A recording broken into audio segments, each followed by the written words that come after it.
বিসমিল্লাহির রহমানুর রহিম। পরম দাতা ও দয়ালু আল্লাহর নামে শুরু করছি। সূরা ইয়াসিন আয়াত ২৬ থেকে এর বাংলা অর্থ। তাকে বলা হলো, তুমি জান্নাতে প্রবেশ করো। সে বলল, হায়, যদি আমার সম্প্রদায় জানতে পারত, যে কারণে আমার প্রতিপালক আমাকে ক্ষমা করেছেন এবং আমাকে সম্মানিত করেছেন।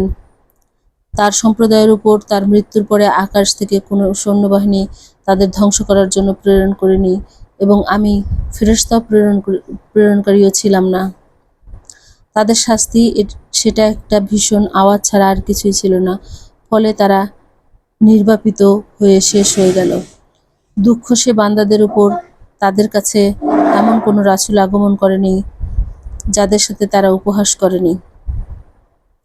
তারা কি দেখে না যে আমি তাদের পূর্বে বহু দলকে ধ্বংস করে দিয়েছি, তারা তাদের কাছে আর ফিরে আসবে না।